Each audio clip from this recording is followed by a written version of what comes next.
With it being this late into the season, it's very hard to find talent on the waiver wire. Running backs will sometimes just luck into a good situation where they can be fantasy relevant. You don't really have to be a stud running back to get some fantasy production. As long as you're getting touches, as long as you're getting carries out of the backfield, you're pretty much good for an RB2 week as long as you don't fall on your face. Wide receivers totally different. It's a sweet science. Finding wide receivers on waivers is hard to do. Usually you want to find those rookie wide receivers who are trending up, who have good draft capital, who have some talent to perform. We saw this last week with Christian Watson. We have another wide receiver that is barely owned in fantasy leagues that could ignite here soon. We're talking about Jahan Dotson. Curtis Samuel's limited in practice. We could see a bounce back this week.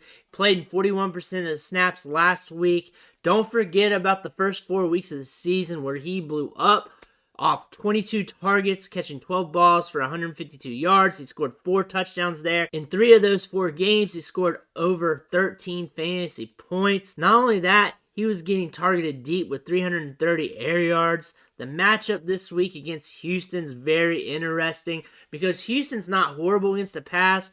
They're really atrocious against the run, but this could allow Washington to keep moving the chains, giving him more opportunities, especially if Samuel's limited in this game or out. We'll know come Sunday. But Dotson getting 41% of the snaps last week, we could see a good increase this week, maybe to 50, 60, 70, maybe even more.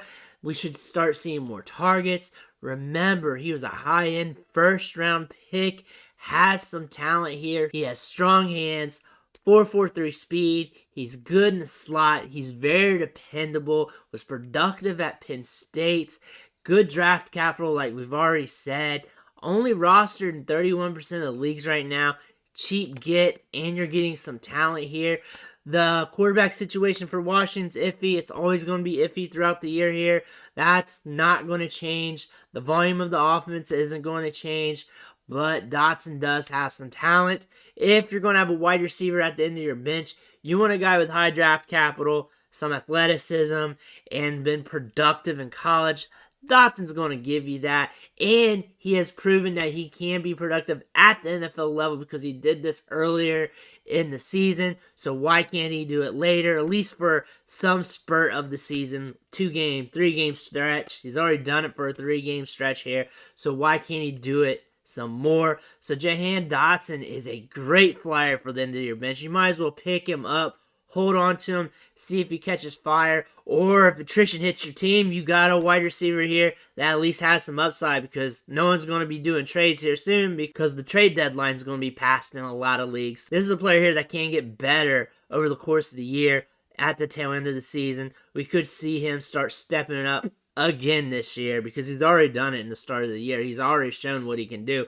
Might just happen again. Jahan Dotson is the guy you may want to look at. But let me know in the comments below if you already got him stashed or you're thinking about picking him up.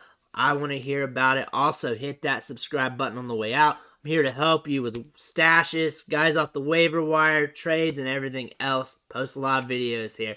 But I want to thank you for watching. Catch you on the next video.